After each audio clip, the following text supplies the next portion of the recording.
এই জন্য নবী সাল্লাল্লাহু আলাইহি সাল্লাম একবার সাহাবীদের বললেন, যেই ব্যাপারে আল্লাহ কিছু বলেন নাই সেই ব্যাপারে তোমরাও চুপ থাকো, মুসা আলাইহিস সালামের উম্মতের মতো হইও না। কত সুন্দর কথা। যে ব্যাপারে আল্লাহ কিছু, আমাদের কিছু কাজ আছে, আমাদের ফতোয়া জানার দরকার খুব। বলছে হুজুর ওয়াজ শুনে বাড়ি যাওয়ার সময় আমার ভাই আবার একটু পায়খানা লাগিল, তো মাঠে পায়খানা ফিরে ওই সময় তো পানি নেই, তা না শুইছে, তো খেজুর গাছতে রস পেড়িয়েছে পরের গাছের, অবশ্যই ওইটা ঝেড়িয়ে আমরা আবার খেয়েতে বাড়ি আইছি, এতে কি মানে ও যে সুচি নিয়ে জন্য কি গুনাহ হবে? কোয়ানে দড়ি কোয়ানে লাগাতে, খাইছিস চুরি করি, তুই শুচিস কি না শুচিস ও দিয়ে চিন্তা করলাম। মানে আর এখন ফতোয়ার বাক্স নিয়ে বিভিন্ন হুজুর বসে, মুরগি জবাই করিছে, তো মুরগি জবাই করতে যে পশ্চিম মুখ চিনতে পারিনি উত্তর মুখ, এটা খাওয়া যাবে কেন? তোর এত টেনশন করার দরকার আছে? কথা কয় না। আপনি কোনো হোটেলে গেছেন, যে সুজা চুপচাপ ঢোকবেন, খাবেন, চলে আসবেন। গরুর মাংস না কুত্তার মাংস না মুরগির মাংস অত চিন্তা করার দরকার নেই, আপনি খাইছেন চলে আইছেন। যদি শুকরের মাংস হয় আপনার জন্য কোনো অসুবিধা নেই, কিন্তু যদি সন্দেহ পোষণ করেন গরুর মাংস হইলেও খাওয়া যাবে না। কথা কি বুঝতে পারিছেন? এত পেছানোর দরকার আছে? মুসা আলাইহিস সালামের সাহাবারা ছিল খুব বেতাড়া, ওরা আল্লাহর কাছে সিজদা করবে না। এই জন্য আল্লাহ বললে একটা গেট বানাও, এমন গেট জানে ঢুকতে গেলে মাথা নিচু করা লাগে। গেট বানাইছে, বলছে মুসা আমাকে তো চেনো না, পা আগে ঢুকাবো, পা ঢুকাই তারপর গুলাই উঠা মতো, গুলাই ঢুকা মতো পা আগে ফিরিয়ে দিয়ে তারপর, মানে কত বেতাড়া। ওরা নদীর পাড়ে দাঁড়ায় বলছে আমরা প্রথমেই কইছিলাম না যে এর থেকে ফিরাউন ভালো, এখন এমন জায়গায় এনে দাঁড় করাইছ, এখন হয় সুবানি খাবো না ওখানে মারবো। মুসা এবার তো বিপদে ফেললে আমরা বলো মানতে পারছি না, ওরা কাছাকাছি আসলি বলো কুবাকুবি নিজেদের মধ্যে বাঁধবে। আল্লাহর নবী মুসা আলাইহিস সালাম প্রশান্ত আত্মার অধিকারী ছিলেন, নফসে মুতমাইন্না, এত প্রশান্ত, কিছুই বললেন না, চুপচাপ আল্লাহর অপেক্ষায় ছিলেন। আল্লাহ রাব্বুল আলামিন বললেন, মুসা কি সমস্যা? ওগো আল্লাহ, নদীর পাড়ে তো দাঁড়ায় আছি, পার হইতে হবে, কি করব? আল্লাহ বললেন, হাতে কি লাঠি, এই লাঠি দিয়ে কি করো? ছাগলের পাতা পেড়ে খাওয়াই, আমি মাঝে মাঝে রাস্তা থেকে পাথর সরিয়ে দিই। আল্লাহ রাব্বুল আলামিন বললেন, ওই লাঠি দিয়েই বাড়ি দাও নদীর উপরে। মুসা আলাইহিস সালাম বললেন, বাড়ি দিলে কি হবে? এটা বলেন নাই, বলেছেন আর বাড়ি দিয়েছেন, রাস্তা বানিয়ে দিয়েছেন কে? জোরে বলেন কে? আল্লাহ রাস্তা বানাই দিলেন কয়টা? 12টা গোত্রের জন্য 12টা রাস্তা পার হয়ে গেল মুসা আলাইহিস সালামের সাহাবীরা। ওগো আমার ভাইয়েরা, এই ঘটনা এই পর্যন্তই থাক। এরপরে ইব্রাহিম আলাইহিস সালামের আগুনে ফেলা হবে। চড়ক গাছে উঠানো হলো, রশি বাঁধা হলো, টানা শুরু করেছে, টানতে টানতে টানতে টানতে ফেলে দিবেন আগুনের মধ্যে। যারা টানে তাদের মধ্যে নিজের জন্মদাতা পিতাও ছিল না, ছিল না? ইব্রাহিম আলাইহিস সালাম ভয়ে বলল, নমরুদ আমার ভুল হয়ে আছে, প্লিজ আমাকে ক্ষমা করেন। বলেছে? বলেন বলেছে? বলেন আই নফসে মুতমাইন্না তো এইটাই, কোনো কিছুই বললেন না, চুপচাপ রয়েছেন। টানো বাবা টানো, নমরুদ টানো, তোমার যত মন্ত্রী প্রতিমন্ত্রী আছে সবাই ধরে টানো, কোনো অসুবিধা নাই। ফেরেশতারা আসলেন, এসে বললেন, ওগো ইব্রাহিম আমরা একটু সহযোগিতা করতে চাই। ইব্রাহিম আলাইহিস সালাম বললেন, কেন? বলল, তোমার কষ্টটা আমরা আরশে আজিম থেকে দেখে সহ্য করতে পারি নাই। বলল, আল্লাহ কি তোমাদের পাঠিয়েছে? বলল, আল্লাহ পাঠাই নাই, আল্লাহর কাছে ফরিয়াদ করেছিলাম, আল্লাহ যদি একটু সাহায্য করতে পাঠাতে সাহায্য করে দিতাম। আল্লাহ বলল, যাও যাও, তবে যে আমার ইব্রাহিমের কাছে আগে শুনবা সে সাহায্য চাই কি চায় না। যদি সাহায্য করতে বলে করবা, যদি না করতে বলে তাইলে চলে আসবা। ইব্রাহিম আলাইহিস সালাম বললেন, ওগো ফেরেশতারা তাইলে ফিরে যাও সেই আল্লাহর কাছে, যেই আল্লাহ তোমাদের থেকে আমার মনের অবস্থা আরো ভালো জানে। সুবহানাল্লাহ বলবেন না? তোমাদের থেকে আমার আল্লাহ আরো ভালো জানেন। তোমরা মনের অবস্থা কি জানো? আল্লাহই তো দেখে আমার মনে কি হয় কি না হয়। আল্লাহ রাব্বুল আলামিন কি করলেন? ইয়া নারু কুনি বারদাও ওয়া সালামান আলা ইব্রাহিম। আল্লাহ বললেন, ওগো আগুন তুমি আমার ইব্রাহিমের জন্য ঠান্ডা আরামদায়ক এয়ার কন্ডিশনের মতো হয়ে যাও, আগুন ফুলবাগান হয়ে গেল। এটাই হলো নফসে মুতমাইন্না, এটাই হলো নফসে মুতমাইন্না। আল্লাহ রাব্বুল আলামিনের প্রতি যার আত্মা সন্তুষ্ট হয়ে যায়, আর আল্লাহ রাব্বুল আলামিন যে আত্মার প্রতি সন্তুষ্ট হয়ে যায়। আইয়ুব আলাইহিস সালাম রোগে রোগে ভুগতে লাগলেন, সন্তান মারা গেল, সম্পদগুলো সব শেষ হয়ে গেল, স্ত্রীরা চলে গেল, শুধু রহিম আলাইহিস সালাম ছাড়া। এই অবস্থার মধ্যেও আল্লাহর নবী আইয়ুব আলাইহিস সালাম আল্লাহরে ডাকা ছেড়ে দিলেন না। এটা বললেন না, ওগো আল্লাহ তুমি আমারে কেন রোগ দিলা, আমি তো সারাদিন তোমার জিকির করি। এই কথা একবারও বলেন নাই, একবারও এমন কথা উচ্চারণ করেন নাই। অসুস্থর পরে অসুস্থ, গায়ে ঘা হতে হতে পোকা হয়ে গেল, পোকাগুলো গা থেকে ঝরে ঝরে পড়ে।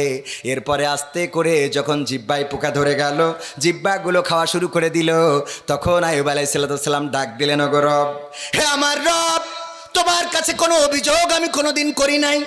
আমার সন্তান মারা গেল বলি নাই, আমার সম্পদ ধ্বংস হয়ে গেল বলি নাই, আমার স্ত্রীরা চলে গেল বলি নাই, আমার কাজের মানুষগুলো চলে গেল অভিযোগ করি নাই, আমার গায়ে ঘা দিয়েছ, কুষ্ঠ দিয়েছ বলি নাই, আমার শরীরে পোকা দিয়ে আমার গোশতগুলো খাইয়ে নিয়েছো তাও বলি নাই, অভিযোগ করি নাই। ওগো আল্লাহ, আজকে অভিযোগ করা ছাড়া কোনো উপায় নাই, কারণ আমি এত কষ্টের মধ্যেও আমি তোমার জিকিরটা করতাম আমার জিহ্বা দিয়ে, আর আজকে তুমি আমার সেই জিহ্বায় পোকা দিয়েছ, আর ওই পোকা আমার জিহ্বাটা খেয়ে ফেলে। ওগো আল্লাহ, তুমি বলো আমার জিহ্বাটা যদি পোকাই খেয়ে নেয়, তাইলে আমি কেমন করে তোমার জিকির করব, কেমন করে আমি তোমারে ডাকবো, কেমন করে আমি আল্লাহ আল্লাহ বলে তোমারে আহ্বান করব। ওগো রব, তুমি আমার সমস্ত শরীরে পোকা দাও, শুধু জিহ্বাটা অক্ষত রেখে দাও। বলেন আল্লাহু আকবার। আল্লাহ রাব্বুল আলামিন বললেন, ওগো আইয়ুব, আমার পরীক্ষা নেওয়া শেষ, তোমার আর দুশ্চিন্তার কারণ নাই, সব ফিরিয়ে দিলাম। সুবহানাল্লাহ। ফিরিয়ে দিলেন কে? আল্লাহ আবার সব ফিরিয়ে দিলেন। সম্পদের জায়গায় চলে আসলো, সন্তান স্ত্রী সব চলে আসলো, শরীর আবার আগের মতো ভালো হয়ে গেল। এটাই হলো নফসে মুতমাইন্না। আপনি কষ্ট পান, দুঃখ পান, রোগে থাকেন, শোকে থাকেন, ডাকবেন কাকে? দূর করার মালিককে। আমার মা আসে নাই, আমার মা থাকলে সত্যতা যাচাই করতে পারত। আমি আপনার এলাকার সন্তান, এই অঞ্চলে এই পথেই বাইসাইকেল চালিয়ে বড় হয়েছি। পাল্লা মোকামতলা দাখিল মাদ্রাসার ছাত্র আমি, অনেকেই চেনেন। আমার রবিউল চাচা আছেন, ডাক্তার রবিউল চাচা, আব্বার সাথে ঘুরে বেড়াতেন। আব্বা মারা যাওয়ার পরে আমার মা পরের বাড়িতে কাজ করার মতো ভূমিকাও রেখেছেন, মানুষের কাছে হাত পেতেছেন, কিন্তু ধৈর্য হারা হন নাই। মানুষের কাছে গিয়েছেন। বাবা মারা যাওয়ার পরে একের পর এক বিপদ আসতেই থেকেছে। বাবা মারা যাওয়ার পরে আবার 2 বছর পরে আমার ভাগ্নি মারা গেল। আমার মায়ের সমস্ত গায়ে কুষ্ঠ রোগ দেখা দিল, সমস্ত শরীরে ঘা। এই ঘা নিয়ে আমাদের এমপি ছিল মুহাদ্দিস আবু সাইদ সাহেব রাহিমাহুল্লাহ, উনার কাছে গিয়েছিলেন সহযোগিতার জন্যে। আল্লাহ এমন একটা পরিস্থিতি আমাদের তৈরি করেছিলেন যে আমি হোটেলে কাজ করা, থালা বাসন মাজা পর্যন্ত করেছি, গার্মেন্টসে কাজ করেছি। আল্লাহর পথ থেকে সরে দাঁড়ায় নাই। যেই মালয়েশিয়ায় পরিশ্রম করতাম, এখন সেই মালয়েশিয়ায় আবার মেহমান হয়ে যে ওয়াজ শোনাই। বলেন সুবহানাল্লাহ। এটা করে দিয়েছেন কে? আল্লাহর প্রতি যদি বিশ্বাস থাকে ঘুরে দাঁড়াবেন, আজ হোক কাল হোক দাঁড়িয়ে দেবেন কে? দাঁড় করিয়ে দিবেন কে? সম্পদ হারিয়ে গেছে, দুঃখ পাওয়ার দরকার নাই। সন্তান হারিয়ে গেছে, দুঃখ পাওয়ার দরকার নাই। একটা সন্তান মারা গেছে, কষ্ট পায়, পরের বার দেখা যায় আল্লাহ যমজ সন্তান দান করে দিয়েছেন। বলেন সুবহানাল্লাহ। দিয়ার মালিক কে? যদি আল্লাহর পরে আস্থা থাকে, যদি আল্লাহর পরে বিশ্বাস থাকে, যদি আল্লাহর পরে তাওয়াক্কুল করেন, নফসে মুতমাইন্না, যদি আপনি সিদ্ধান্ত আল্লাহর সিদ্ধান্তে অটল থাকেন। ইব্রাহিম আলাইহিস সালাম আল্লাহর সিদ্ধান্তে অটল ছিলেন। আল্লাহ বললেন, ইয়া নারু কুনি বারদাও ওয়া সালামান আলা ইব্রাহিম। ওগো আগুন, তুমি আমার ইব্রাহিমের জন্য ঠান্ডা আরামদায়ক হয়ে যাও। এমনি ভাবে যুগে যুগে শুধু নবী পয়গম্বরদের নয়, আল্লাহর নবী আমাদের প্রিয় নবী মুহাম্মদ সাল্লাল্লাহু আলাইহি সাল্লাম হিজরতের রাতে যখন যাচ্ছেন, তখন আশ্রয় নিয়েছিলেন সাওর নামক একটা গুহা, যেই গুহার নাম হলো গারে সুরা, আরবিতে বলে গারে হেরা, সাওর পর্বতের গুহা। আর কুরআন নাজিল হয়েছে কোথায় বলেন? গারে হীরা, হেরা গুহায় গারে হীরা বলে। ওইটা হলো হেরা গুহা। যারা উঠেছেন তারা জানেন এখন উঠাটা সহজ, ওদিকেও যাব না। আল্লাহর নবী এমন একটা গুহায় আশ্রয় নিয়েছেন আবু বকর রাদিয়াল্লাহু তাআলা আনহুর সাথে। আর বিশ্বনবী সাল্লাল্লাহু আলাইহি সাল্লাম ওই গুহার মধ্যে যখন আশ্রয় নিয়েছে, পায়ের দাগ দেখে একজন কাফের চিনতে পারতো। ওই পায়ের দাগ দেখে হাঁটতে হাঁটতে হাঁটতে হাঁটতে পৌঁছে গেল ওই গারে সাওরের ওই জায়গায়, সাওর পর্বতের গুহার ওখানে পৌঁছে যাওয়ার পরে তারা কথোপকথন করছে, পায়ের দাগ তো এখানেই শেষ হয়েছে, নিশ্চয় এই গুহার মধ্যে আশ্রয় নিতে পারে। আবু বকর রাদিয়াল্লাহু তাআলা আনহু বললেন, ওগো নবী, আর কোন রাস্তা খালি রইল না, আর কোন রাস্তা বাকি রইল না। আল্লাহর নবী বললেন, আবু বকর কেন এমন কথা বললে? আবু বকর রাদিয়াল্লাহু তাআলা আনহু বললেন, ওগো নবী, উপরের দিকে একটু তাকিয়ে দেখেন, কতগুলো কাফের, ওরা সংখ্যায় বেশি, ওরা এই জায়গা পর্যন্ত চলে এসেছে, এখন নিচের দিকে তাকাইলেই আমাদের দেখে ফেলবে। আমরা তো সংখ্যায় মাত্র 2 জন, আর ওরা সংখ্যায় অধিক, আমাদের আর বাঁচার কোনো রাস্তা রইল না। আল্লাহর নবী প্রশান্ত আত্মা জবাব দিলেন সুন্দর করে, ওগো আবু বকর, তুমি তো গুনতে জানো না, তুমি যেটা গুনেছো সেটা ভুল। আমরা 2 জন নয়, আমরা যেখানে আশ্রয় নিয়েছি 2 জন নয়, আমাদের সাথে তৃতীয়তম আর একজন আছেন, তিনি হলেন তোমার আমার স্রষ্টা মহান রব আল্লাহ। তিনি রয়েছেন আমাদের সাথে, তোমার গোনা হয় নাই। যেই রব চাইলে ওরা আমাদেরকে দেখবে না। আল্লাহ রাব্বুল আলামিন কাফেরদের এমন মানসিকতা তৈরি করে দিলেন, ওরা নিচের দিকে তাকালো না, নিজেরা বলা বলি করলো, যদি এখানে মুহাম্মদ সাল্লাল্লাহু আলাইহি সাল্লাম আসতেন তাইলে এই মাকড়সার জালটা তো থাকতো না, কবুতর এখানে বাসা তো বাঁধতো না, বাসা বুনতো না, এই জায়গায় সে থাকতে পারে না, চলো ফিরে যায়। ওরা নিজেরা কথা বলে আবার নিজেদের রাস্তায় চলে এসেছেন। এই মন মানসিকতা তৈরি করে দিয়েছিলেন কি? সে আল্লাহর প্রতি পরে আস্থা রাখা যাবে? আমরা মনে করি মসজিদে যদি টাকা দিই তাইলে মনে হয় অভাব শুরু হয়ে যাবে। এরকম মানুষ আছে না নাই? মসজিদে যে দান করতে চায় না, জুমার দিন আসে সবচেয়ে ছিঁড়া ফাটা নোট, যেই নোটটা আর ফকিরেও নেবে না, সেই নোটটা মসজিদে দান বাক্সে দেওয়ার মতো আল্লাহর বান্দা আছে না নাই? এখনো মসজিদের বাক্স ঝাঁকাইলে খটাং খটাং খটাং খটাং শব্দ হয়, তার মানে এখনো কয়েনগুলো মসজিদে আসে না। 2 টাকার নোট এখন ফকিরেও নেয় না। ফকিরে নিবে কি? ঢাকায় যেই দেখলাম, ওরে বাবা, কোনো ফকির এখন মুখ দেও ভিক্ষা করে না, সবাই ওই ব্লুটুথ মাইক্রোফোন কিনে নিয়েছে, ব্লুটুথ ওই স্পিকার কিনে নিয়েছে। আল্লাহর বান্দা চেয়ারে বসে আর ওই ব্লুটুথ জুড়ে থিয়েছে, সার চেয়ারে বাসারে। স্যাররা এখন ভিক্ষে করে, তাও চেয়ারে বসে। আমি কলাম, আল্লাহ, আমরা হাইটি বেড়াই আর ওরা বসে বসে ভিক্ষে করে, কি আরাম আছে না নাই? আমি প্রায়ই বলি, আমার গেটের সামনে, আপনাদের এলাকায় আসে ওই ফকির, ভ্যানে করে এক ফকির শুয়ে থাকে, মাইক বাজে, সামনেটা আসে না আপনাদের এলাকায়? হ্যাঁ, ওই অফিসার আসলো, আমি গেট খুলি, আমার আবার ফকির দেখলেই কেন জানি একটু রাগ হয়, কারণ রাসূল সাল্লাল্লাহু আলাইহি ওয়াসাল্লাম ফকিরদেরকে কাজের জন্য উৎসাহ দিয়েছেন।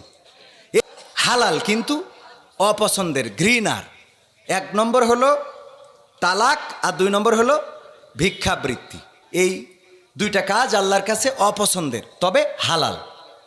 তো আমি অফিসারকে বললাম, ভিক্ষা নিতে যে গামলা ধরিছে, ফকির তো ভ্যানে শোয়া, আমি বললাম যে আপনি এই যে ভ্যানে করি ফকিরের ভিক্ষা নিতে আইছেন, এটা না করি আপনি ভ্যান চালাই তো ফকির চালাতে পারেন। তা বলছে, হুজুর আপনি বুঝতে পারেননি। কেন? তা বলছে, আমি ফকির নিয়ে আসিনি, ফকির আমার এনেস। কেন? তা বলছে, আমি ফকিরের ড্রাইভার। ফকিরের কি ভার? ড্রাইভার। কেমনে কি? বলছে, ফকির আমার বেতন দেয়। বলছে, ভ্যান, ওই যে মাইক, এই যে গামলা সব ফকিরের, ও আমার কেড়ে নিলে আমার চাকরি শেষ। ও তো ফকির না, ও মালিক। আল্লাহ, ও বস। আরবি ভাষায় কফিল। হ্যাঁ, আরবি ভাষায় কি?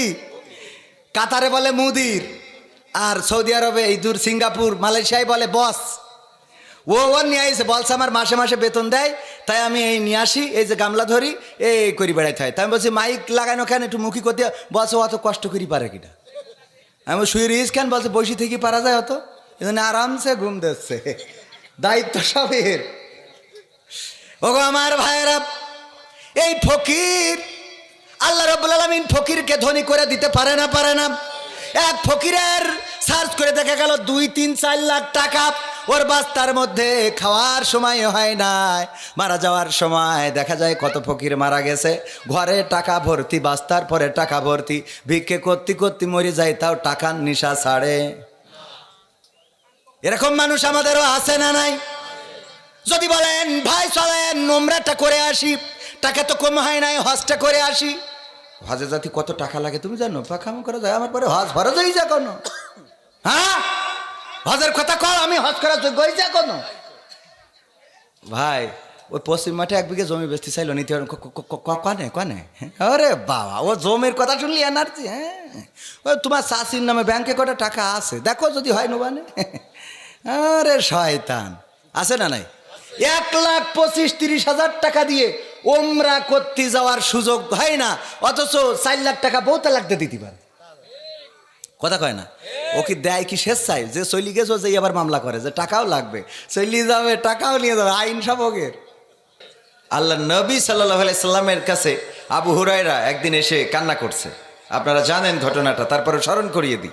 আবু হুরায়রা কান্না করছেন, আল্লাহ নবী বললেন যে এই সকালে তুমি কান্দো কেন? কইল যে কান্না করছে এই জন্যে, মা আমার পিঠায় বাড়ি থেকে বের করে দিয়েছে। আল্লাহ রাসূল বললেন, মা তোমাকে মেরেছে এটা নিয়ে আমার কিছু বলার নাই, তোমার মায়ের বিচার করার ক্ষমতা আল্লাহ আমারে দেয় নাই। আল্লাহ রাব্বুল আলামিন কারো মায়ের বিচার করার ক্ষমতা আমাকে রাখে নাই। মা সন্তানকে মেরেছে এটা নিয়ে বিচার করা যাবে না। আবু হুরায়রা, তুমি আমার কাছে নালিশ করে কোনো লাভ নাই। আবু হুরায়রা বললেন, ওগো নবী, আপনার কাছে নালিশ করেছি বিচার করার জন্য নয়, আপনার কাছে নালিশ করেছি বিচার চেয়ে নয়, আমার মায়ের বিরুদ্ধে নালিশ নিয়ে আসি নাই, আমি এসেছি আপনি যদি একটু দোয়া করতেন তাইলে একটু কাজ হয়ে যেত হয়তো। আল্লাহ নবী বললেন, কের জন্য দোয়া করব, কিসের জন্য দোয়া করব? আবু হুরায়রা বললেন, ওগো আল্লাহর নবী, আমার মা একজন মুশরিক, আমার মা ঈমান আনে নাই, আমার ঈমান আনাটা পছন্দও করে নাই, আমি ঈমান আনার কারণে আমার মা আমার উপরে ক্ষিপ্ত ছিল। কালকে রাত্রে বাড়িতে যেতে দেরি হয়েছে, মা জিজ্ঞাসা করলো কোথায় ছিলে এত রাত পর্যন্ত? আমি বললাম, ওগো মা, আমি ছিলাম নবী মুহাম্মাদের কাছে সাল্লাল্লাহু আলাইহি ওয়াসাল্লাম, তার কাছে আমি ছিলাম। এই কথা শোনার পরে মা ক্ষিপ্ত হয়ে গেল, আমাকে মারা শুরু করলো, পিটাতে পিটাতে এক পর্যায়ে বলল, আমার বাড়ি ছাড়তে হবে যদি নবী মুহাম্মাদকে নবী মানো, আর তা না হলে নবী মুহাম্মাদকে ত্যাগ করতে পারলে আমার বাড়ি থাকতে পারবা। কোনটা করবা, বাড়ি ত্যাগ করবা নাকি নবী মুহাম্মাদের কদম ছেড়ে দিবা?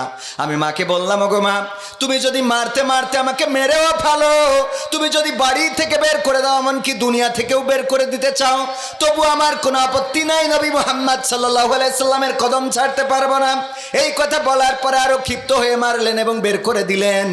আল্লাহর নবী বললেন, এখন কি করতে পারি? নবী যদি দোয়া করতেন, আল্লাহ আপনার দোয়াটা শুনবেন, আল্লাহ যেন আমার মাকে হেদায়েত নসিব করে দেয়। আল্লাহর নবী সাল্লাল্লাহু আলাইহি সাল্লাম 2টি হাত তুললেন আর দোয়া করলেন, ওগো রব, তুমি দয়া করে আবু হুরায়রার মাকে হেদায়েতের আলো প্রজ্বলিত করে দাও, তার হৃদয়ের মধ্যে নূর ঢেলে দাও।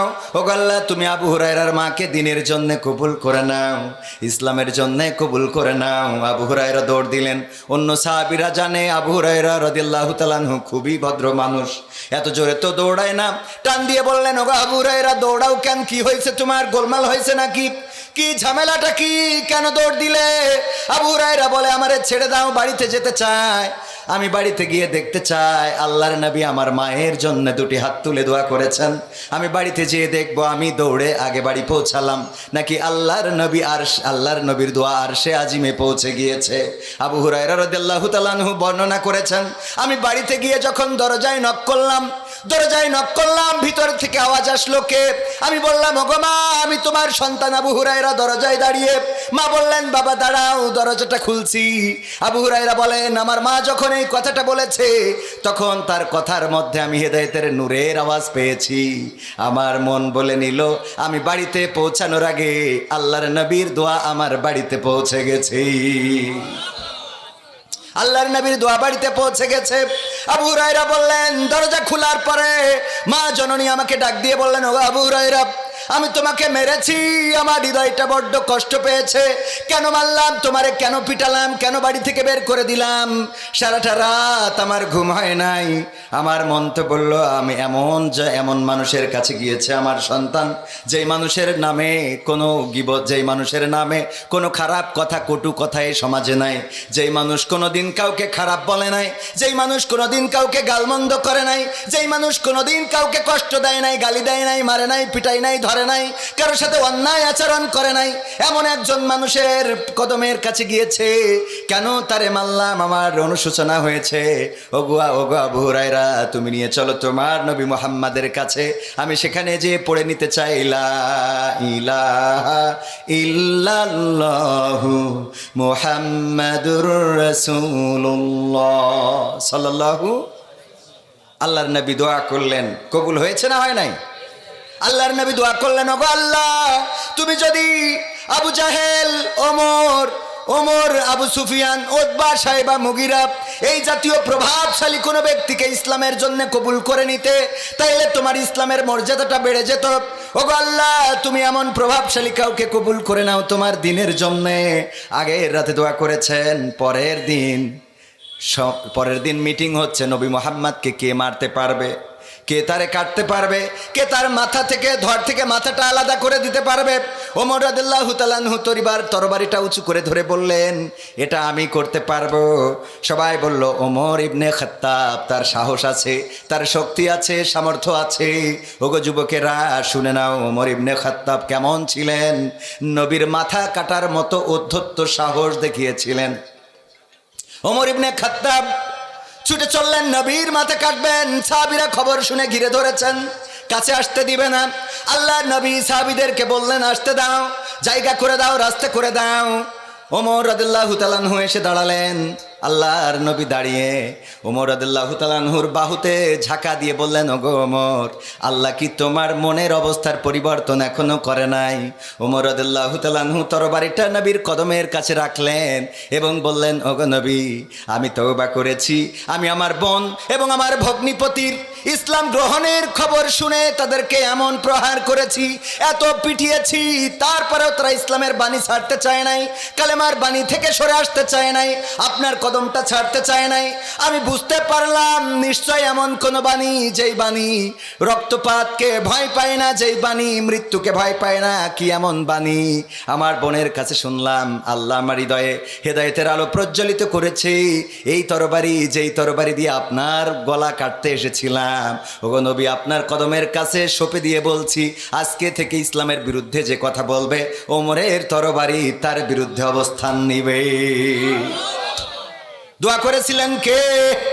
আল্লাহর নবী দোয়া করেছেন সাল্লাল্লাহু আলাইহি সাল্লাম। আর কবুল করেছেন কে? আল্লাহ রাব্বুল আলামিন কবুল করেছেন। ওগো আমার ভাইরা, এই জন্য বিশ্ব নবী হযরত মুহাম্মদ সাল্লাল্লাহু আলাইহি সাল্লামের নাম যখন শুনবো তখন কি বলবো? সাল্লাল্লাহু আলাইহি ওয়াসাল্লাম। এই ওয়াজটাই অন্তত মনে রাখেন। বেশি ওয়াজ শোনার দরকার নাই, অল্প ওয়াজ শোনেন, অল্প আমল নাজাতের জন্য যথেষ্ট হবে। অনেক জানি কিন্তু মানি না, এমন আছে না নাই? বলেন আছে না নাই? অনেক জানে মানে না, অনেক বলে মানে না, অনেক বলে, অনেক ওয়াজ করে, কবির বিন সামাদও তার বাইরে নাকি, ধরা খালি বুঝা যাবে। ঠিক না বে ঠিক? আবু তাহা আদনান আজকে ছাড়াছাড়ি হয়ে গেছে। খুশি তো আপনারা? কম জ্বালালেন না তো। কেউ বোর পক্ষে, কেউ আবু তাহা আদনানের পক্ষে। কেউ বলে পৃথিবী একদিকে গেলেও আবু তাহা আদনানের দেখানো পথ থেকে সরে দাঁড়াবো না। আর কেউ বলে প্রথম থেকেই সন্দেহ করছিলাম এই বেটা খারাপ ছিল। দুনিয়ায় সবাইরে খুশি করা সম্ভব? কিছু মানুষ আছে যখন মাছ পায় না তখন ছিপে কামড় দেয়, আছে না নাই? সম্মান দেয়ার মালিককে? আল্লাহ রাব্বুল আলামিন। কেড়ে নেয়ার মালিককে? তবে হ্যাঁ, অবশ্যই যারা যে পথে চলেন সেই পথের কদর করার দরকার আছে না নাই? সারা রাত স্লোগান দেবেন ধানের শীষ, ভোট দেওয়ার সময় দাড়ি পাল্লা হবে? কথা কয় না। আবার সারাদিন স্লোগান দিলেন দাড়ি পাল্লা, ভোট দেওয়ার সময় ধানের শীষ। এটা নেফাকি। কি ফাঁকি? নেফাকি। আপনি যেটা করবেন সেটা স্পষ্টভাবে করেন। আপনি খারাপ কাজটা করলেও সেটার সামনে দাঁড়িয়ে করেন, উপরে বুজুর্গ বুজুর্গ ভাব আর ভিতরে অন্য রকম। এটা করা যাবে? পর্দার অন্তরালে মা বোনেরা রয়েছেন, সাথে আমার বউ আছে। বলছে জায়গা নেই। জায়গা থাকবে কি, আমার বউ নিয়ে আইছে আজকে। মা আসতে চাইলো, তো একটু অসুস্থ, বললাম যে থাক, অসুবিধা নেই, সালাম ভাই বাড়ির বক্তা আর আমি তো আপনার ছেলে। তো বউকে নিয়ে আসলাম, কারণ ওরও হেদায়েতের দরকার আছে না নাই?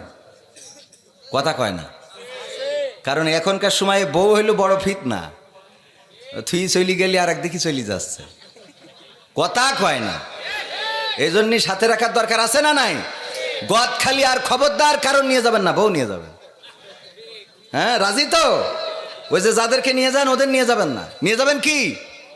বউ নিয়ে যাবেন। যে আল্লাহ নবী আমিন বললে কতটা কাজ হয়ে যায়।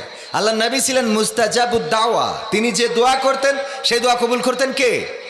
মনের মধ্যে ইরাদা, মনের মধ্যে স্বপ্ন দেখলেন, মনের মধ্যে স্বপ্ন দেখলেন যে যদি কাবা ঘরটা যদি কিবলা হতো তাহলে আমার এই মদিনা থেকে একটু সুবিধা হতো, যে আমি কাবার দিক মুখ করে নামাজ পড়ছি। মনের মধ্যে কল্পনা জল্পনা করেছেন, স্বপ্নের মধ্যে এঁকে ফেলেছেন যে যদি কাবাটা কোনোভাবে কিবলা হয়ে যেত। আল্লাহ রাব্বুল আলামিন নামাজের মধ্যে ওহী নাজিল করে কিবলা পরিবর্তন করে দিলেন। বলেন সুবহানাল্লাহ। মসজিদে কিবলাতাইন দেখেছেন আপনারা? যারা মদিনায় গিয়েছে তারা জানে মসজিদে কিবলাতাইন এখনো দুইটা কিবলা করা আছে, দুই দিকে মেহরাব করা, ওই উপরের তলায় তাকালে দেখা যায়, উপরের তলায় করে রেখেছে। এটা মসজিদে কিবলাতাইন, যেখানে আল্লাহ নবী মনে মনে কল্পনা করছিলেন যে যদি মক্কাটা হয়ে যেত কোনোভাবে। হাসপাতালে গেলে বোঝা যায় যে আমাদের এর মধ্যে কি আছে কি নাই। একটা জিনিস নষ্ট হইলে বুঝবেন যে কি হারাইলেন, নষ্ট না হওয়া পর্যন্ত কেউ বোঝে, কথা কয় না, বোঝে। একটা কিছু হারাইলেই বুঝবেন। চোখ একটা একটু বাঁকাই গেলেই নামটা আর কবির বিন সামাদ থাকতো না, বলতো টেরা কবিরের বাড়ি যাবা নাকি, ঠিক না ভাই? ঠিক। কানটা একটু কালা হইলেই বলতো কার বাড়ি যাবা, কালা কবির। চোখ একটা কানা হইলে বলতো কানা কবির। পা একটা একটু 1 ইঞ্চি খাটো হইলে একটু আপ ডাউন করে হাঁটলেই বলতো খুড়া কবির, ঠিক না ভাই? ঠিক। যে আল্লাহ এত সুন্দর করে বানাইলেন, হাত দিলেন, পা দিলেন, চোখ দিলেন, কান দিলেন, দেখার শক্তি দিলেন, আর না চাইতেই অনেকের বউ দিয়ে দিয়েছে। বলেন সুবহানাল্লাহ। বউ আছে না নাই? কার কার আছে দেখি হাত উঁচু করেন। লজ্জা করছে? বউ আছে, গর্ব করবেন, দেখি হাত তোলেন। বউ যদি দুটো থাকে তাহলে ডবল গর্ব। হ্যাঁ, আজকে এটা বলা যাবে না, আজকে সামনাসামনি, অন্যদিন বলবান। এই সম্মান দেওয়া আজ অন্যদিন হবে, আজ বলে অশান্তি বাড়ায় লাভ নেই। বিয়ে করেননি কারা কারা হাত উঁচু করেন। এত কম অবিবাহিত এই অঞ্চলে। আল্লাহ, আমার মাহফিলে অবিবাহিত লোক বেশি আসে, কিন্তু এই অঞ্চলে দেখছি বিবাহিত। আমার অঞ্চল তো, এলাকার বন্ধু বান্ধব বলছে ওরা শোনে কিডা, এরকম না? যাই হোক, যারা বিয়ে করেননি শীত আসার আগে আল্লাহ সবাইকে তৌফিক দিন। বলেন আমিন। এই আমিন এত আসতে বললেন, বলেন আমিন। বিয়ে করা খারাপ কাজ না ভালো কাজ? আল্লাহর নবী সাল্লাল্লাহু আলাইহি সাল্লাম বিয়েকে প্রমোট করেছেন। বিয়ে করার জন্য শুধু উদ্বুদ্ধ করেন নাই, আল্লাহর নবী সাল্লাল্লাহু আলাইহি সাল্লাম নিজেও ঘটকালি করেছেন, এমন আছে না নাই? আল্লাহর নবীর একজন সাহাবী ছিল, এত কালো কেউ পছন্দ করে না, এত কালো এত কালো কারো পছন্দ হয় না, কেউ মেয়ে দিতে চায় না। আল্লাহর নবী সাল্লাল্লাহু আলাইহি সাল্লামের কাছে এসে বললেন, ওগো নবী, আমার বুঝি বিয়ে হবে না? আল্লাহর নবী বললেন, কেন? আমার চেহারাটা সুন্দর না, আমি কালো মানুষ, আমার দাঁতগুলো সাদা আর চোখের পাশে সাদা, এছাড়া আর কোনো সাদা জায়গা নাই, এই জন্যে মানুষ পছন্দ করে না। আল্লাহর নবী বললেন, আমি একটা চিরকুট লিখে দিচ্ছি, এই মদিনার সবচেয়ে সুন্দরী নারীটার তোমারে বউ বানাই দেব। বলেন সুবহানাল্লাহ। চিরকুট লিখে দিলেন যে আমি প্রস্তাব পাঠাচ্ছি আমার এই সাহাবীর জন্যে। এই সুন্দরী মেয়েটা চিঠি নিয়ে গেলেন, মেয়ের বাবার কাছে দিলেন। মেয়ের বাবা বলল, তোমার এমন চেহারা, এই চেহারার সাথে আমার সুন্দরী মেয়েটারে বিয়ে দিতে রাজি। ভিতর থেকে মেয়েটি শুনলেন আর বললেন, ওগো বাবা, কার প্রস্তাব ফিরিয়ে দেন? যেই বিয়ের ঘটক স্বয়ং নবী সাল্লাল্লাহু আলাইহি সাল্লাম, যেই বিয়ের প্রস্তাব পাঠিয়েছেন নবী সাল্লাল্লাহু আলাইহি সাল্লাম, সেই বিয়েটা ফেরত দেয়া যাবে না। আল্লাহ নবী সাল্লাল্লাহু আলাইহি সাল্লাম ঘটকালি করেছেন। যাই হোক, ওয়াজ করা আমার ওইদিকে যাওয়ার দরকার নেই, আজকে বিয়েকে এত প্রমোট করারও দরকার নেই। বাড়িতে এমনি ঝামেলা, আরও ঝামেলা বেঁধে জীবনে। সূরা হাশরের, সূরা আল ফজরের 4টা আয়াত আমি তেলাওয়াত করেছি, ইমামরা খুব বেশি বেশি তেলাওয়াত করেন, মনে আছে আপনাদের? ইয়া আইয়াতুহান নাফসুল মুতমাইন্না ইরজিই ইলা রব্বিকি রাদিয়াতাম মারদিয়া ফাদখুলি ফি ইবাদি ওয়াদখুলি জান্নাতি। এই আয়াতটা নিয়ে একটু কথা বলতে চাই। আয়াতটা যখন নাজিল হচ্ছিল তখন পাশে বসা ছিল আবু বকর রাদিয়াল্লাহু তাআলা আনহু। আবু বকর রাদিয়াল্লাহু তাআলা আনহু ইসলামের কততম খলিফা ছিলেন? বলেন তো সবাই, কততম? সবাই বলেন কত? প্রথম। এগুলো শিখে রাখেন। মাঝে মাঝে আমি প্রশ্ন করি, দেখেন না, প্রশ্ন করে কম্বল দিই, খাবার দিই, তেল দিই, কম্বল জায়নামাজ দিই, খেয়াল করেন কিনা? এই প্রশ্নগুলোই তো করি। ইসলামের প্রথম খলিফাকে আবু বকর রাদিয়াল্লাহু তাআলা আনহু। ওই সময় অনেকেই অন্য রকম উত্তর দিয়ে ফেলে, কেউ সাহাবীর নাম বলে, কেউ বঙ্গবন্ধুর নাম বলে, আছে না নাই? মনিহারের কাছে একজনের জিজ্ঞাসা করলাম, আমাদের জাতির পিতার নাম কি? কয় বঙ্গবন্ধু শেখ মুজিবুর রহমান। আমরা ইসলাম থেকে এত পিছিয়ে, দিনে আমি এক মা বোন বলতে হবে, জিজ্ঞাসা করলাম যে উজুর ফরজ কয়টা? তা বলছে 3টা। বললাম কি কি? বলছে ফজর, জহর আর আসর। ফজর, জহর আর আসর উজুর ফরজ। এই অনুষ্ঠানটা দেখবেন, দেখলে আপনারাও মাঝে মাঝে অবাক হয়ে যাবেন। আবার অনেকেই দেখবেন যে আপনি নিজেও জানেন না, যে যেটা বলেছে এটা আমিও জানি না। বোঝেননি? আবু জাহেলের মতো। আবু জাহেলের কাছে একবার তার ভক্তবৃন্দ এসেছে একটা বস্তু নিয়ে, বলল বৃষ্টি হয়েছে, বৃষ্টির পানিতে এটা ভেসে এসেছে, কি আমরা চিনতে পারছি না। আবু জাহেল সামনে ওটা দেখে কিছুক্ষণ কান্নাকাটি করলেন, তারপরে কিছুক্ষণ হাসা শুরু করলেন। আবু জাহেলের ভক্তবৃন্দ বলল, আবু জাহেল তুমি তো আমাদের নেতা, তুমি আমার এই যে বিষয়টা এনেছি, এটা কি না জানিয়ে হাসলে কেন, কাঁদলে কেন? বলল আমি কাঁদলাম এই জন্যে, আমি যদি মারা যায় তাইলে এই সামান্য জিনিসটা তোমরা চিনতে পারো না, কি উপায় তোমাদের হবে, এই চিন্তা করে আমি কান্না করলাম। তাইলে হাসলে কেন? বলছে আমি হাসলাম এই জন্যই, এই জিনিসটা কি আমিও চিনতে পারিনি, এই জিনিসটা কি আমিও চিনতে পারিনি। ওর চিন্তা হইলো মারা গেলে এদের উপায় কি হবে, যে এই সামান্য জিনিস এরা বুঝতে পারে নাই। কিন্তু ও হাসলো এই জন্য যে আসলে এই জিনিসটা ও বুঝতে পারে নাই। তো এই অবস্থা আমাদের অনেকের আছে। যে হযরত আবু বকর রাদিয়াল্লাহু তাআলা আনহু তিনি পাশে বসা ছিলেন যখন এই আয়াতে কারিমাত নাজিল হচ্ছিল, আল্লাহর নবী তেলাওয়াত করলেন, আর আবু বকর রাদিয়াল্লাহু তাআলা আনহু তরজমা করা লেগেছে নাকি? বলেন, তরজমা করা লেগেছে? আরবে যখন কোরআন নাজিল হতো আরবি ভাষায়, তখন আরবিয়ানরা বুঝতো না। আল্লাহর নবী যখন এই আয়াতে কারিমা তেলাওয়াত করলেন, তেলাওয়াত করার সাথে সাথে আবু বকর রাদিয়াল্লাহু তাআলা আনহু বললেন, তাফসিরে ইবনে কাসিরে এসেছে, ওগো নবী এত সুন্দর চমৎকার কথা আল্লাহ ডাক দিয়ে বলছে, এ ওগো প্রশান্ত আত্মা, ওগো প্রশান্ত আত্মা, হে প্রশান্ত আত্মা তুমি ফিরে এসো তোমার রবের কাছে, ফিরে এসো তোমার রবের কাছে, আর তুমি দাখিল হয়ে যাও আমার বান্দাদের কাতারে, আর প্রবেশ করো জান্নাতে সন্তুষ্ট চিত্তে, আনন্দ চিত্তে এবং সন্তোষ ভাজন হয়ে তুমি ফিরে এসো। কত সুন্দর কথামালা আল্লাহ ডাক দিয়ে বলছেন, ওগো প্রশান্ত আত্মা ফিরে আসো সন্তুষ্ট চিত্তে এবং সন্তোষ ভাজন হয়ে। তার মানে তুমি সন্তুষ্ট হয়ে যাও এবং যার কাছে ফিরে আসছো সেও তোমার উপরে সন্তুষ্ট, আর তুমি দাখিল হয়ে যাও আমার বান্দা যারা তাদের কাতারে, আর প্রবেশ করে নাও জান্নাতে। এই কথাগুলো যখন আল্লাহর নবী সুন্দর করে তেলাওয়াত করলেন, আবু বকর রাদিয়াল্লাহু তাআলা আনহু বললেন, কত সুন্দর কত চমৎকার কথা।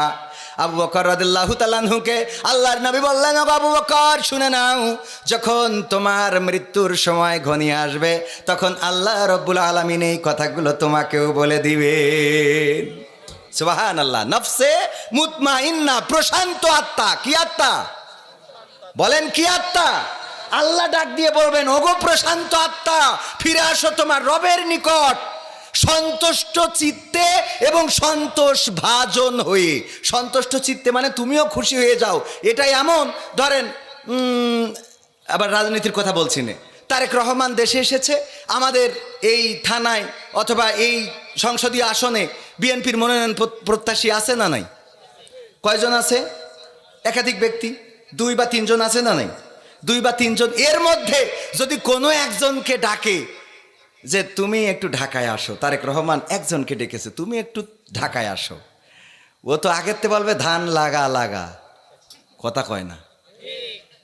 আর যদি বলে সন্তুষ্ট চিত্তে এসো, সন্তুষ্ট থেকো, অসুবিধে নেই, আমিও তোমার পরে সন্তুষ্ট আছি, একটু ঢাকায় আইসো, যদি এই কথা বলে খুশি হবে না হবে না? ধান লাগাবে না লাগাবে না?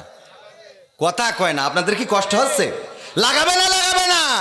বলবে লাগা লাগাব। হ্যাঁ, এটা বলবে, বলে চলে যাবে ঢাকায়। ও আমার ভাইয়েরা, এই যদি একটা মনোনয়নের জন্য যদি এত খুশি হয়, একটা নমিনেশনের জন্য যদি একটা মানুষ এত খুশি হয়, শুধু যদি ডাকে যে তুমি আসো, খুশি থেকো, আমি তোমারে খুশি করে দেব, আমি তোমার উপরে খুশি আছি, মানুষ যদি মানুষকে বলে তাইলে যদি খুশি হয়ে যায়, আল্লাহ যদি কোনো বান্দাকে বলে তার খুশিটা কেমন হওয়া উচিত চিন্তা করেন। আল্লাহ বলছে, ওগো আমার বান্দা, ফিরে এসো তোমার রবের কাছে, এসো তোমার রবের কাছে, যেই রবের জন্য তুমি তাহাজ্জুদের নামাজ আদায় করেছো, যেই রবের জন্য তুমি যাই নামাজ ভিজিয়েছো, চোখের অশ্রু ফেলেছো, সেই রবের কাছে ফিরে আসো, যেই রবের জন্য গোটা রমাদানের মাস রোজা রাখতে, না খেয়ে থাকতে, ইফতারটা সামনে নিয়ে বসে থাকতে, যতক্ষণ আজান দেয় নাই ততক্ষণ পর্যন্ত তুমি খাবার খাও নাই, পানি পান করো নাই, যেই রবের জন্যে, সেই রব আমি তোমাকে ডাকছি, তুমি ফিরে আসো আমার কাছে সন্তুষ্ট চিত্তে এবং সন্তোষ ভাজন হয়ে, আর দাখিল হয়ে যাও আমার বান্দাদের কাতারে, প্রবেশ করো জান্নাতে। এই কথাটা যাদের জন্যে আল্লাহ বলবেন, এদের থেকে ভাগ্যবান আর কেউ কি থাকতে পারে? বলেন, আর কেউ থাকতে পারে? যখন আমাদের কেউ থাকে না তখন থাকেন কে? যখন আমাদের কেউ দেখে না তখন দেখেন কে? যখন আমাদের কেউ খোঁজে না তখন খোঁজেন কে? আল্লাহর নাম নিতে যদি কষ্ট হয়, দরকার নাই, যে আল্লাহ ছাড়া বিপদ উদ্ধার হয় না। মনিরুল ডাক্তার সাহেব স্টেজে আছে। মনিরুল ডাক্তার সাহেব আমার সাথে এসেছে, হঠাৎ অসুস্থতা। যদি মনিরুল ডাক্তারের কাছেও যেতে চান, পাল্লায় যাইতে সময় লাগবে না লাগবে না? যদি কলটা দিতে চান, ফোনটা ধরাইতে সময় লাগবে না লাগবে না? কলটা সে রিসিভ করবে, ঘুমে আছে না জেগে আছে জানেন না, ডাক্তারের কাছে ফোন দিয়ে হয়তো ফোনেও না পাইতে পারেন, কিন্তু গভীর রাতে পেটের মধ্যে ব্যথা শুরু হয়েছে, চিৎকার করে আল্লাহরে ডাকলে শোনার জন্য কি সময় লাগে নাকি? কথা কয় না, সময় লাগে? আল্লাহরে ডাকলেন, আল্লাহ, ওগো আল্লাহ, পেটের যন্ত্রণায় বাঁচি না, তুমি কোথায় আল্লাহ? আল্লাহ রাব্বুল আলামিন এমন দয়া, ডাকার মতো যদি ডাকতে পারেন, আল্লাহ রাব্বুল আলামিন আপনার যন্ত্রণা কমিয়ে দিবেন। ডাকার মতো যদি ডাকতে পারেন, আল্লাহ আপনার অভাব দূর করে দিবেন। ডাকার মতো যদি ডাকতে পারেন, আল্লাহ রাব্বুল আলামিন আপনার সমস্যা সমাধান করে দিবেন। বলেন সুবহানাল্লাহ। আল্লাহর এই ক্ষমতা আছে না নাই? বলেন, আছে না নাই? আল্লাহকে ডাকলেন কে? আদম আলাইহিস সালাম বললেন, রব্বানা যালামনা আনফুসানা ওয়া ইল্লাম তাগফির লানা ওয়া তারহামনা লানাকুনান্না মিনাল খাসিরিন। ওগো আল্লাহ, ওগো রব, আমি তোমারে ডাকছি, আমি আমার উপরে জুলুম করেছি, তুমি আমারে ক্ষমা করো, তুমি আমার উপরে দয়া করো, রহম করো। আল্লাহ শুনেছে না শোনে নাই? আল্লাহর ডাকলেন কে? ইউনূস আলাইহিস সালাম যখন মাছের পেটের মধ্যে ঢুকে গেল, আহারে, পৃথিবীর কোনো মানুষ খবর পাইল না, নৌকা থেকে ফেলে দেওয়া হলো, পানির মধ্যে পড়ে গেল, মাছটা গিলে নিয়ে চলে গেল। ওই মাছের পেটের অন্ধকারের মধ্যে, পানির অন্ধকারের মধ্যে এবং রাতের অন্ধকারের মধ্য থেকে যখন চিৎকার করে বলল, লা ইলাহা ইল্লা আনতা সুবহানাকা ইন্নী কুনতু মিনাজ জালিমিন। আমার আল্লাহর ডাকার পরে আল্লাহ ডাকে সাড়া দিয়েছেন না দেয় নাই? বললেন, ওগো রব, আমি আমার উপরে জুলুম করেছি, তুমি পুত পবিত্র, তোমার মতো বড় পবিত্র আর কেউ নাই, আমি আমার উপরে জুলুম করে ফেলেছি, আল্লাহ তুমি আমারে ক্ষমা করো, দয়া করো, তুমি ছাড়া উপায় নাই। আল্লাহ রাব্বুল আলামিন ইউনূস আলাইহিস সালামের দোয়াটা শুনলেন, আর মাছের পেটের মধ্যে যন্ত্রণা বাড়িয়ে দিলেন, আর মাছ আবার যেখান থেকে নিয়ে এসেছিল সেখানেই দিলেন না, বরং এমন জায়গায় তার ল্যান্ড করে দিয়ে আসলেন, এমন এয়ারপোর্টে নামাই দিয়ে আসলেন যেখানে নিরাপদ। বলেন সুবহানাল্লাহ। যখন নদীর পাড়ে মুসা আলাইহিস সালাম, সাহাবীরা বলল, ওগো মুসা, বিপদে পড়ে গেলাম তোমার পরে ঈমান আনার কারণে, আর তো কোনো উপায় নাই, আর কোনো রাস্তা নাই, এখন সামনে মরব, পিছনেও মারব। আমরা এমন জায়গায় আটকে গেছি, এমন চিপা গলিতে, যদি বের হতে চায় ফিরাউনের বাহিনী, তারা আমাদেরকে অ্যাটাক করবে, তাদের ঘোড়ার পদতলে পিষ্ট হয়ে মারা যাব। আর যদি আগাইতে চায় তাইলে এই সাগরের সমুদ্রে চুবানি খেয়ে মারা যাব। এখন বলো মুসা কি করব? আল্লাহর নবী মুসা আলাইহিস সালাম নিশ্চিন্ত ছিলেন, হতাশ হলেন না, বরং তিনি জানেন যে আল্লাহ রাব্বুল আলামিন আছেন। নফসে মুতমাইন্না তো এরকমই হয়, বিপদে পড়লেও হতাশ হয় না। নফসে মুতমাইন্না হলো মুসিবত যতই আসুক ফাঁসির রশিতে ঝুলানো হবে। ডাক দিয়ে সন্তানকে বলে, ওগো আমার কলিজার টুকরা, বলো ফাঁসির কাস্টে তো ঝুলবো, লুঙ্গি পরে যাব নাকি পাঞ্জাবি পরে যাব এটা বলে। ওগো আমার ভাইয়েরা, এটা বলে না আমার ফাঁসি দেবে এখনো, দেখো বাঁচাইতে পারবা কিনা, বলে নাকি?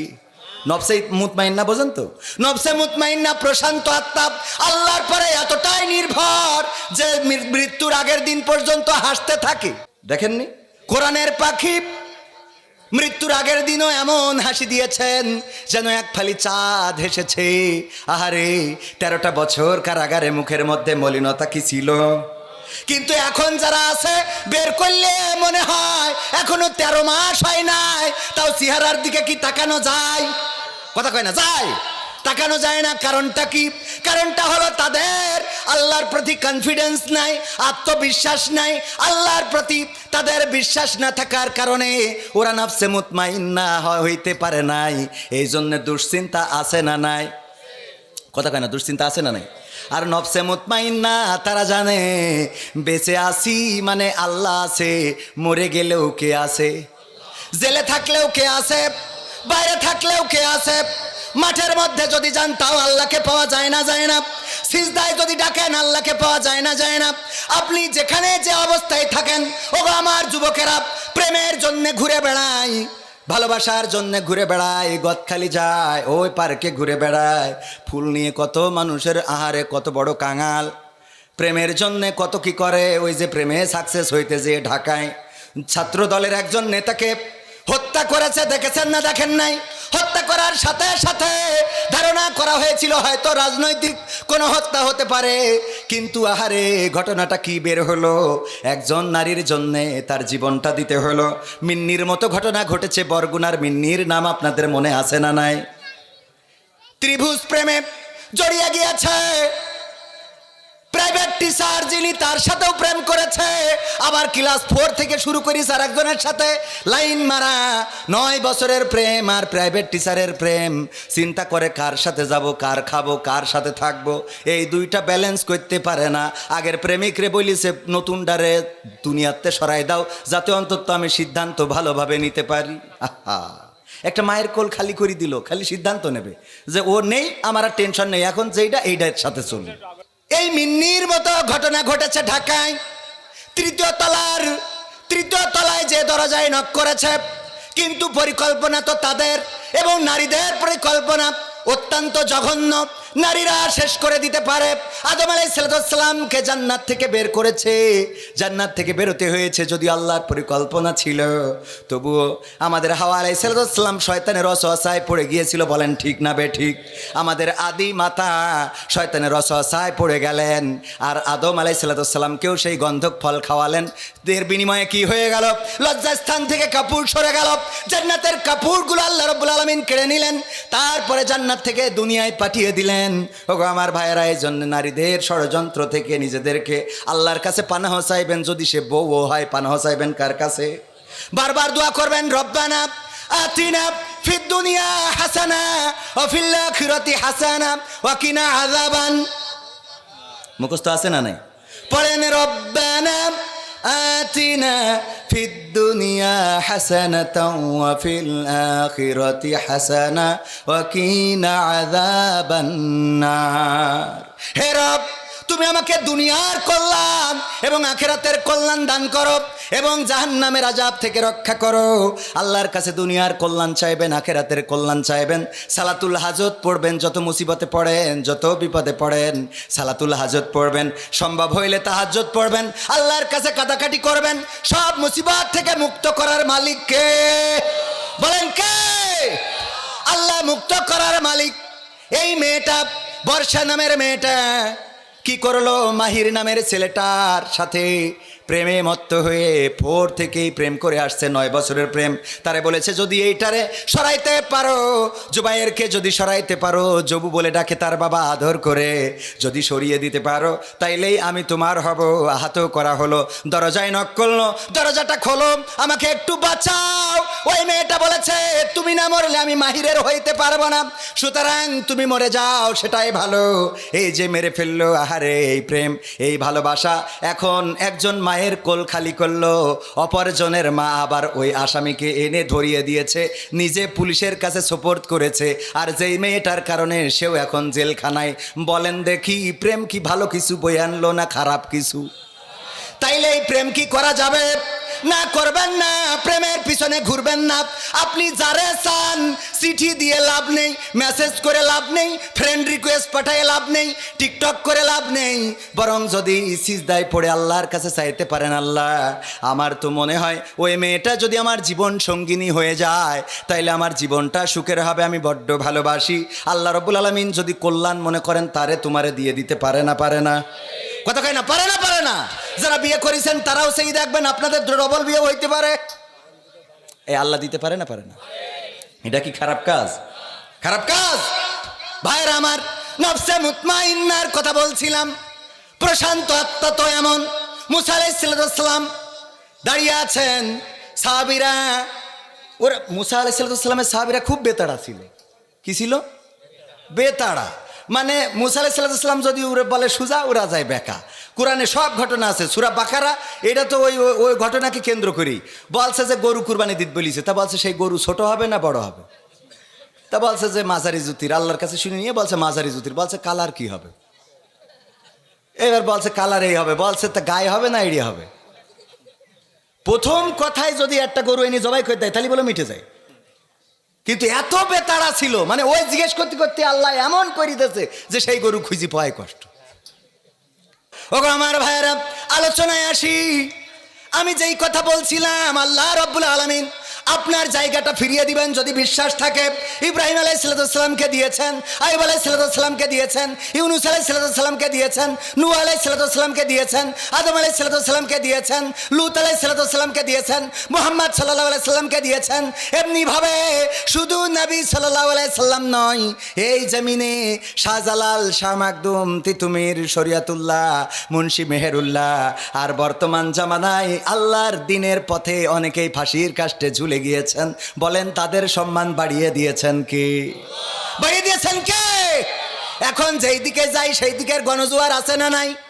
কথা কয় না, আছে না নাই? যেটা শেষ করতে চাইলো সেইটাই আবার তারা কয় এখন আমাদের এইটা ছাড়া রাস্তা। ওবায়দুল কাদের থাকলি বলতো আমরা এখন এই পথেই চলবো। ঠিক না বেটা?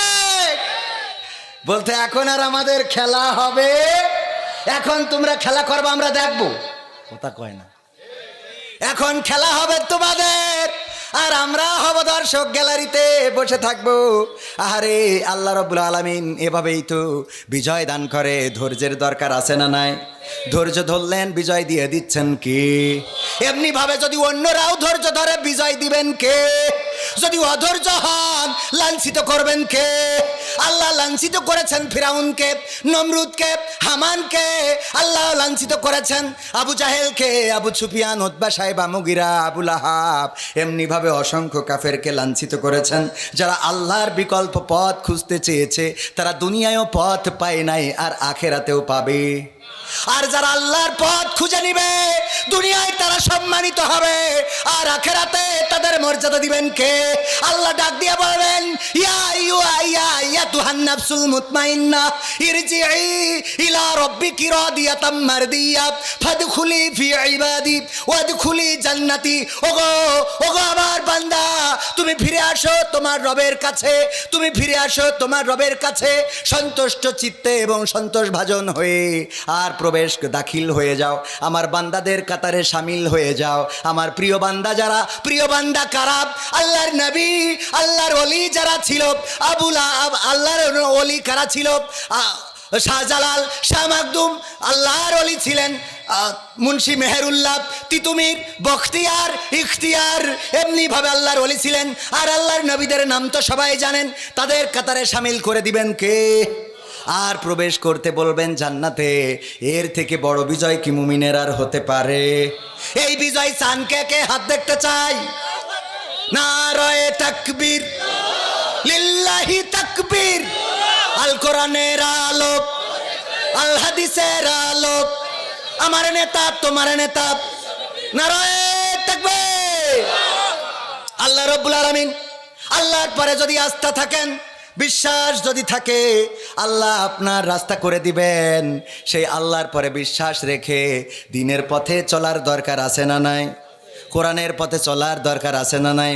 সমাধান খুঁজে খুঁজে ক্লান্ত হয়েছো যারা, সমাধান যদি পেতে চাও, সব পথ গিয়ে ভুলে কোরআন দেখো খুলে। সমাধান যদি নিতে চাও, সমস্যা যত সব দূর করে দিবে রব, সমস্যা যত সব দূর করে দিবে রব, যদি তুমি যাও চেয়ে যাও সমাধান। সমাধান খুঁজে খুঁজে ক্লান্ত হয়েছো যারা, সমাধান যদি পেতে চাও, সব পথ গিয়ে ভুলে কোরআন দেখো খুলে। সমাধান যদি নিতে চাও, কোরআন ধরি না বলে, কোরআন পড়ি না বলে চারিদিকে হই লাঞ্ছিত। কোরআন জানি না বলে, কোরআন মানি না বলে সব অধিকার বঞ্চিত। কোরআন ধরি না বলে, কোরআন পড়ি না বলে চারিদিকে হই লাঞ্ছিত। কোরআন জানি না বলে, কোরআন মানি না বলে সব অধিকার বঞ্চিত।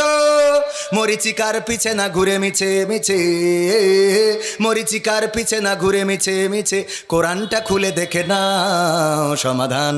সমাধান খুঁজে খুঁজে ক্লান্ত হয়েছো যারা, সমাধান যদি পেতে চাও, সব পথ গিয়ে ভুলে কোরআন দেখো খুলে। সমাধান যদি নিতে চাও, কোরআনেই খুঁজে পাবে সংসার নীতি, আর কি হবে রাষ্ট্রের নীতি। কোরআনের আইন চললে দেশে দূর হবে সব দুর্নীতি। কোরআনেই খুঁজে পাবে সংসার নীতি, আর কি হবে রাষ্ট্রের নীতি। কোরআনের আইন চললে দেশে দূর হবে সব দুর্নীতি। মানব রচিত মতে শান্তি খুঁজো না পথে, মানব রচিত মতে শান্তি খুঁজো না পথে, কোরআনটা খুলে দেখে নাও সমাধান। সমাধান খুঁজে খুঁজে ক্লান্ত হয়েছো যারা, সমাধান যদি পেতে চাও, সব পথে গিয়ে ভুলে কোরআন দেখো খুলে।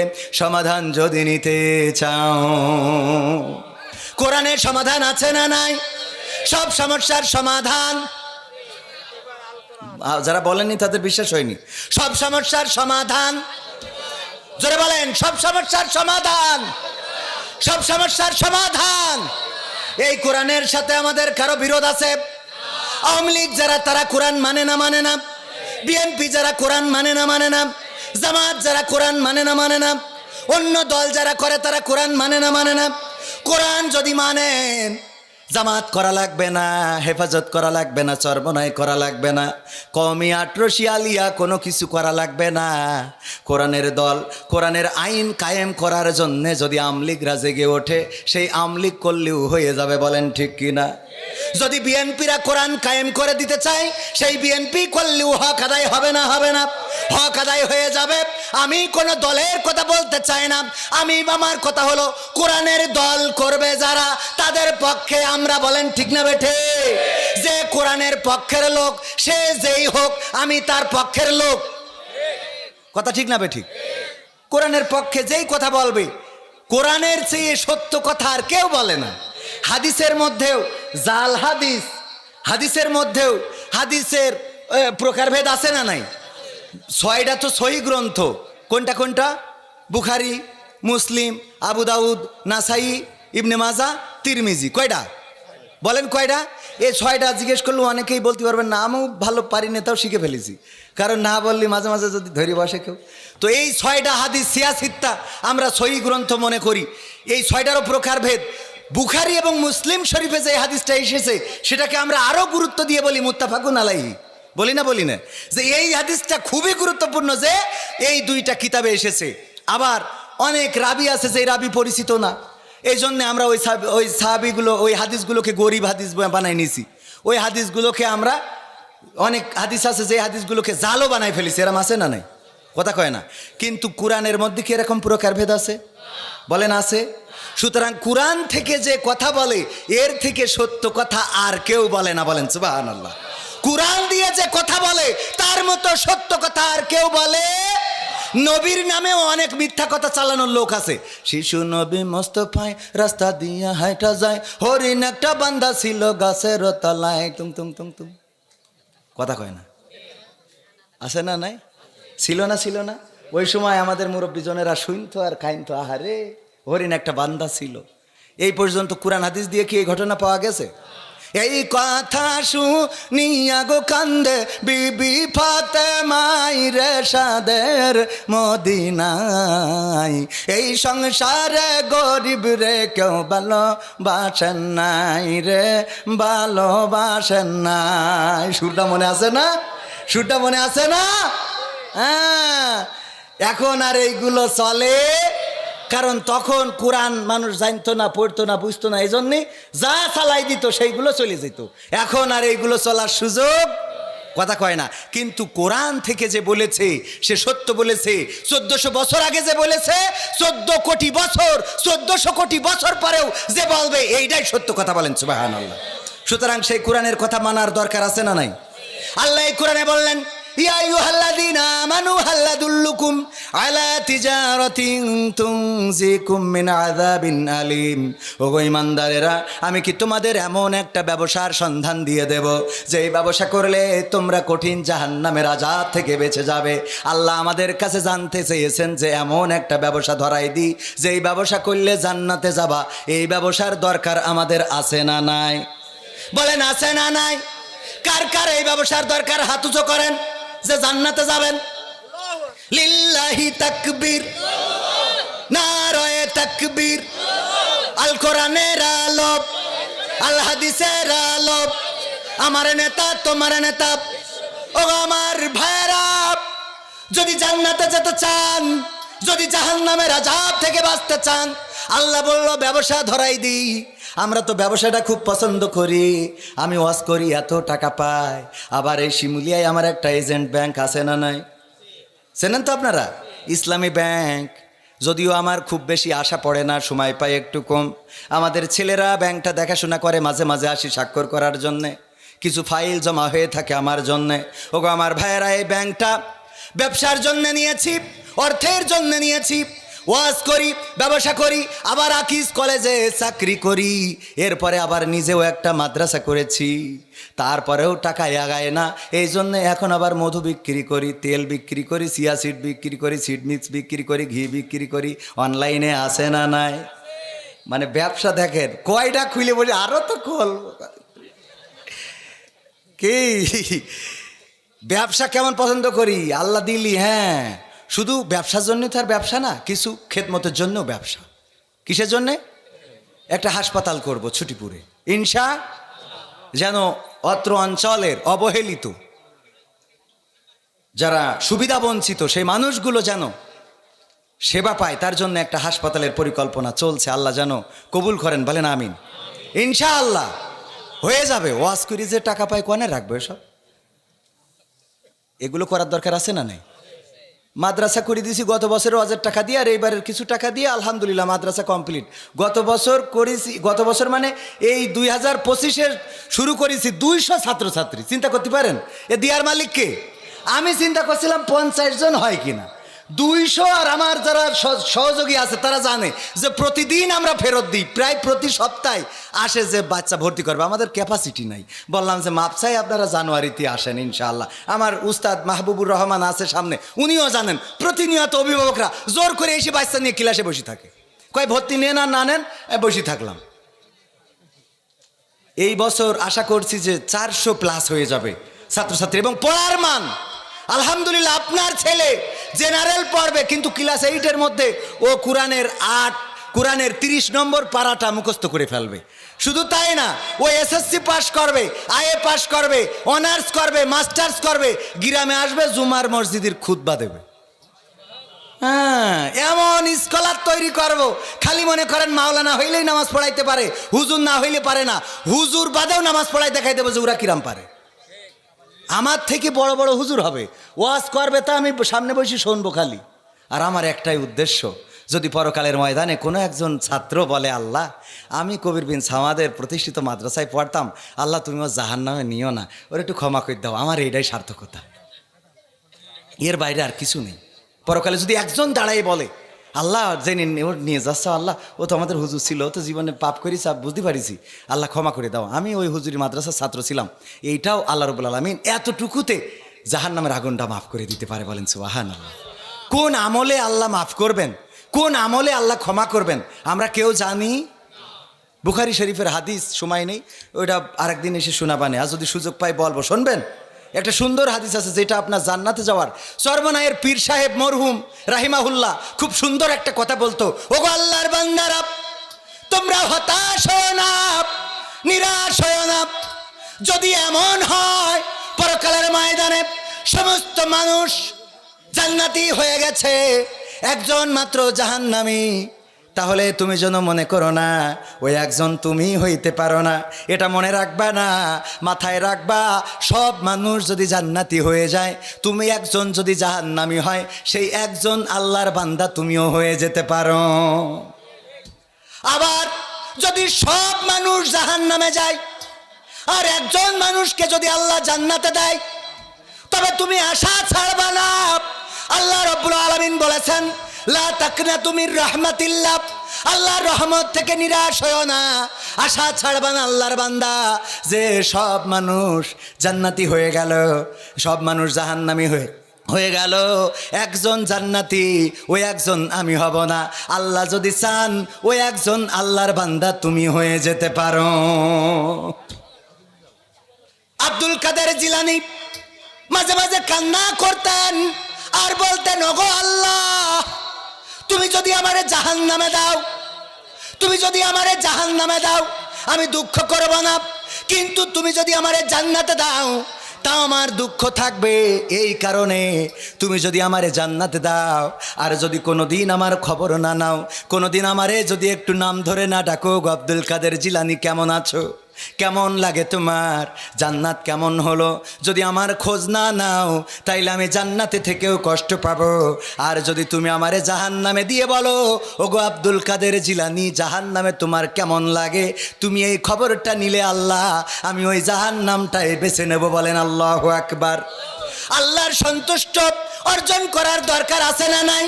আল্লাহ বললেন ব্যবসা ধরাই দিতে চাই, যেই ব্যবসা তোমার জাহান্নাম থেকে মুক্তি দিবে, তার মানে জান্নাতি বানিয়ে দিবে, সেই ব্যবসাটা তোমরা করতে রাজি আছো কি নাই? আমরা যদি আল্লাহর সাথে সরাসরি কথা বলতে পারতাম তাইলে বলতাম আল্লাহ রাজি, শিগগিরই ব্যবসাটা বলেন। আল্লাহ রাব্বুল আলামিন পরের আয়াতে বললেন, তুমিনুনা বিল্লাহি ওয়া রাসূলিহি ওয়া তুজাহিদুনা ফি সাবিলিল্লাহি বিআমওয়ালিকুম ওয়া আনফুসিকুম যালিকুম খায়রুল লাকুম ইন কুনতুম তা'লামুন। আমার আল্লাহ বললেন, ওগো নবী আপনি যারা এই ব্যবসা করতে চায় তাদেরকে জানাই দেন। আল্লাহ কোরআন দিয়ে নবীর মাধ্যমে জানিয়ে দিলেন, আর সেই ব্যবসাটা হলো তুমিনুনা বিল্লাহ, আমি আল্লাহর প্রতি ঈমান আনতে হবে, ওয়া রাসূলিহি এবং আমার রাসূলের প্রতি ঈমান আনতে হবে, ওয়া তুজাহিদুনা ফি সাবিলিল্লাহ এবং প্রচেষ্টা করতে হবে আল্লাহর রাস্তায়। কার রাস্তায়? জিহাদ মানে লড়াই করা, মারামারি করা, ফাটাফাটি করা, কাটাকাটি করা, এটাই সীমাবদ্ধ নয়। জিহাদ শব্দের অর্থ হলো প্রচেষ্টা করা, আল্লাহর রাস্তায় প্রচেষ্টা করা। সেটা হতে পারে মসজিদ নির্মাণ, হতে পারে মাদ্রাসা নির্মাণ, হতে পারে টিউবওয়েল পোতা, হতে পারে মানুষের জন্য গাছ লাগানো। আল্লাহর রাস্তায় এই কাজগুলো করার জন্য আল্লাহ বললেন, যদি আমার রাস্তায় প্রচেষ্টা করতে পারো বিয়াম ওয়ালিকুম, মাল দিয়ে, ওয়াংফুসিকুম এবং জান দিয়ে, তবেই তোমরা সফল কাম হয়ে যাবে। বলেন সুবহানাল্লাহ। সফল কাম করে দিবেন কে? এই ব্যবসা করার দরকার আছে না নাই? বলেন আছে না নাই? গলার আওয়াজ একটু জোরে বলেন, আছে না নাই? হাত উঁচু করে বলেন, আছে না নাই? জোরে হাত উঁচু করেন, টানটে, আছে না নাই? হাত উঁচু করেছেন ভাইরা আমার, আমি দেখে লাভ নাই, দেখেছেন কি? আল্লাহর রাস্তায় যদি ব্যবসা করতে পারেন, আল্লাহ রাব্বুল আলামিন আপনাকে ব্যবসায় যদি উত্তীর্ণ করেন, দুনিয়া এবং আখিরাতে কল্যাণ দিতে পারে না? পারে না? বলেন পারে না? পারে না? সবচেয়ে বড় ভাগ্যবান তো সে যে আল্লাহর সাথে ব্যবসা করে। আল্লাহ রাব্বুল আলামিন বলেছেন, ইন্নাল্লাহা আশতারা মিনাল মুমিনিনা আনফুসাহুম ওয়া আমওয়ালাহুম বিআন্না লাহুমুল জান্নাহ। আমার আল্লাহ বলছেন, ওগো আমার বান্দারা, তোমরা শুনে নাও, তোমরা আমার রাস্তায় যদি ব্যবসা করো, তোমাদের মাল দিয়ে আর জান দিয়ে যদি ব্যবসা করতে পারো, বিনিময়ে আমি তোমাদের জান্নাতটা তোমাদের কাছে বিক্রি করে দিই। দলিল করা আছে, স্টাম্প করা আছে।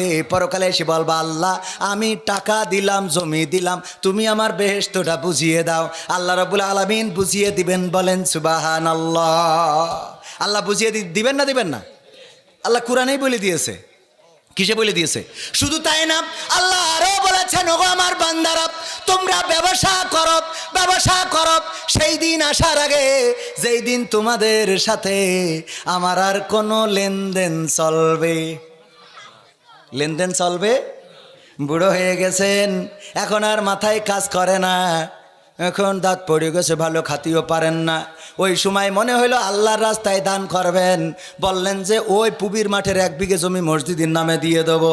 ছেলে বলছে, এত সোজা পাওনি, এই 1 বিঘে জমি দিতে গেলি ছেলের বাধা আছে না নাই? আমি একটা মাদ্রাসার খবর জানি, যেই মাদ্রাসার জমি তার বাবা দিয়ে গিয়েছে, বাবা দান করেছে, বাবা মারা গিয়েছে। ছেলেরা বলতেছে এত দামি জমি বাবা মাদ্রাসার জন্য দিয়েছে, এখন উদ্ধারের জন্য আমরা চেষ্টা করতেছি। উদ্ধারের জন্য কি করছে বুঝে দেখেন, দিয়ে গেছে তাই উদ্ধারের জন্য চেষ্টা করছে। আর যদি না দিয়ে যে তোরে, তাইলে ওই সন্তান কোনোদিন মাদ্রাসায় কি 2 টাকা দিত? আমি বানাই বলছি না, নাম বললে আবার পরে আমার ধরি ফেলবে না।